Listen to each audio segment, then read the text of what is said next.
Hi, my name is Paul Vanderkleim. I'm the pastor of Livingstone's Church, and I'm doing a series of videos on C.S. Lewis's book, Miracles, and engaging some of this conversation about nature and natural.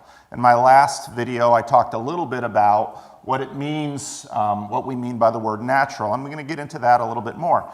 C.S. Lewis begins this book by talking about a little bit about his life, that C.S. Lewis was raised, as many people were. He actually was born in Northern Ireland, and he was raised in Northern Ireland, and by virtue of that was raised within the Anglican Church.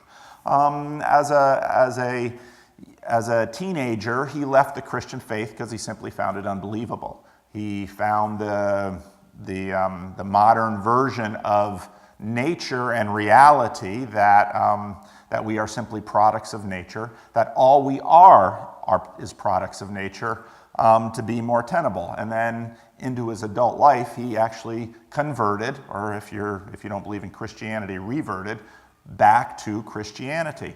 And so he deals a lot with the question about nature. What is nature? How do we stand with respect to it? And you can tell some of this by the title of the book, because the question is always, do miracles happen? What is a miracle? And he notes right at the beginning of the book that that's not an easy question, because this question about what nature is, what is natural, and therefore what the supernatural is in fact a very difficult question. His working definition in terms of what we're really talking about when we talk about the natural or the supernatural is that for the naturalist, so he talks about the naturalist and the supernaturalist, and we're going to have to get into that a little bit more. But for the naturalist, nature is the whole show. That's all there is. And this comes from the modern conception that says all we can know is what we can know empirically, and nature is the whole show. So all of my feelings, my Christian faith, my attitudes about politics, my attitudes about everything is natural. It is the product of my experiences. It is the product of my genetics. It is the product of my psychology. It is the product of my sociology. All there is nature. Anything we find in nature, including this magic marker, which we would say very clearly is unnatural, everything we find has a cause within nature. And so if you take this magic marker and you pull its causes all the way back, this magic marker can be completely attested to in nature and by nature, which again puts in tension some of our ideas about the natural. For example, if I'm walking through Yosemite National Park and I see this magic marker on the ground, I wouldn't have the same experience as seeing a squirrel or a deer or a pine cone where I say, I feel so at home in nature. When I see the magic marker on the ground, I will probably say, oh, how unnatural is this? How horrible for some human being to have left their magic marker here in Yosemite Park and spoiled my experience of nature. Now, right away, in that complaint, you begin to see the complexity of this, because I can't help but assume that this magic marker is not natural, that a human being put it there. And by a human being put it in an inappropriate place, that human being has somehow wronged me, wronged Yosemite National Park, and by virtue that it is plastic and it will last I don't know how many thousands of years and sit there, and some animal might eat it and cause the death of that animal, I might in fact say this magic marker is wrong. Now, C.S. Lewis looks at this and begins to notice that if nature is the whole show, if in fact the existence of this magic marker is only attributable to nature and the processes that have led to human evolution and human development and the development of plastics and all of this, then in fact we have absolutely no cause to call this marker unnatural.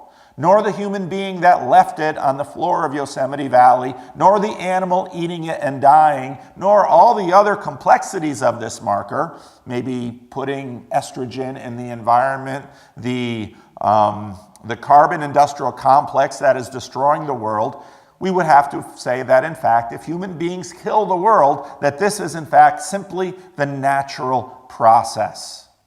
And if it's the natural process, how do we feel about that? What do we think about that? What does that have to do with our assumptions about what is natural? If nature really is the whole show, And now what C.S. Lewis is going to want to say is, well, number one, this question of natural, supernatural, this is actually a distinction that comes after the ancient world, and we'll probably have to talk about that a little bit. Lewis goes into it quite a bit in the book. But, for example, when we look at this magic marker, we would at least say this is unnatural.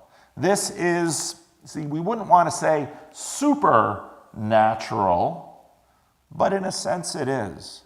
Because I could look around for coal in nature. I can look around for a lot of things in nature to make stuff with and to write with. Why have we developed this marker? Why have we developed this dry erase board? Because what we've done is something, in some senses, supernatural, or perhaps actually subnatural.